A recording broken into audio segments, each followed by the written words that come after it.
fait au moins 15 ans que j'entends maintenant les professeurs, parce que les professeurs de français notamment autour de moi disent depuis qu'en 6e par exemple, en voyant arriver les nouveaux 6e au début de l'année, à chaque fois on se dit oh, mais ils sont pires que l'année dernière en termes de niveau, et chaque année c'est comme ça depuis à peu près 15 ans. Fatima, et les gens nous disaient, je parlais des syndicats, d'accord, parce que les gens qui sont malheureusement pas toujours représentatifs du corps enseignant. On a pu nous dire mais non, vous êtes pessimiste, et maintenant les gens commencent à remarquer parce qu'ils sont arrivés à la fac, où ils sont arrivés dans les entreprises. Et là, maintenant, on a les entreprises qui disent oh, il y a un niveau d'orthographe, on n'a jamais vu ça. Et la fac, on est obligé de revoir les accords du participe passé à la fac parce que les étudiants ont des lacunes très importantes. Donc, non, je ne suis pas étonnée. Maintenant, pour moi, et je vais sans doute répéter la même chose, et plutôt pour donner des pistes, effectivement, les 4 choses qui marchent, c'est vraiment un carré. Ce qui marche en classe, collège, difficile, parce que c'est ce que je connais, j'ai uniquement été dans les collèges, un petit peu au lycée, mais collège est difficile. C'est 1, la maîtrise parfaite de sa matière. Donc,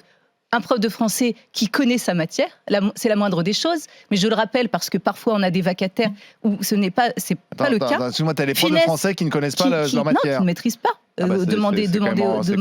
Et ça, c'est inquiétant, parce que dans le recrutement des vacataires, il y a des dysfonctionnements.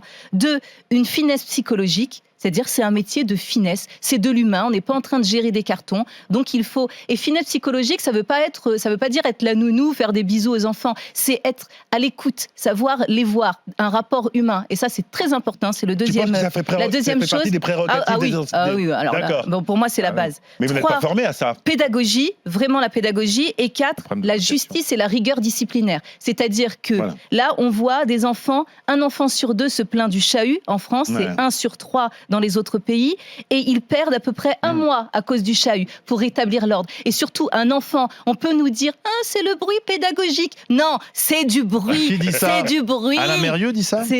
On va nous dire ça. On nous a vendu travailler en groupe, les îlots de savoir, et il y a du bruit pédagogique. Sauf que les jeunes profs qu'on voit arriver, ils font des îlots de savoir. En fait, c'est 4 tables regroupées. 4 tables regroupées, on va appeler ça îlot de savoir. Qu'est-ce qu'ils ont fumé ? Et donc, après, il y a du bruit, parce que c'est de l'art de faire travailler en groupe. Moi, je ne fais jamais travailler mes élèves en groupe, des élèves d'une classe difficile, avant de maintenir complètement. Savoir qui est ami avec qui n'est pas ami, où est-ce qu'on... Voilà, il faut maîtriser tout, on maîtrise tout, et après, on fait un travail de groupe qui se passe bien. Mais faire tout de suite un travail de groupe, ça me trouve...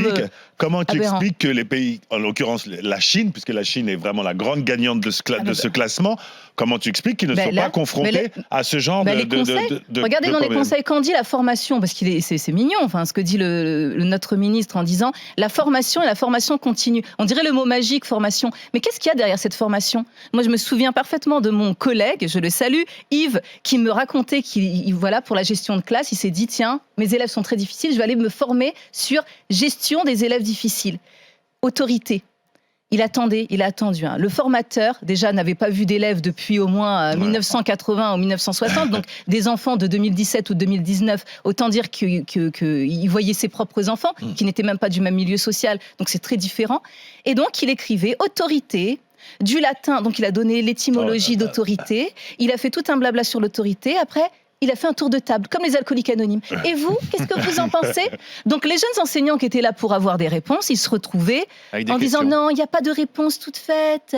Il faut. Ben si, il y a quand même des réponses. Si je ne vais pas te former, il faut de bonnes formations. Moi, qui m'a formé ? C'est pas, franchement, ce n'est pas l'IEFM. Je suis désolée. Ce sont mes collègues, les anciens collègues. Je les remercie. Tous ceux que j'ai croisés, aussi bien et ceux que j'ai vus aussi, l'expérience. Moi, mes profs de prépa, mes modèles absolus, mes profs formateurs et les élèves. C'est-à-dire les élèves, ils nous disent, ils veulent de la sécurité, ils veulent de la justice.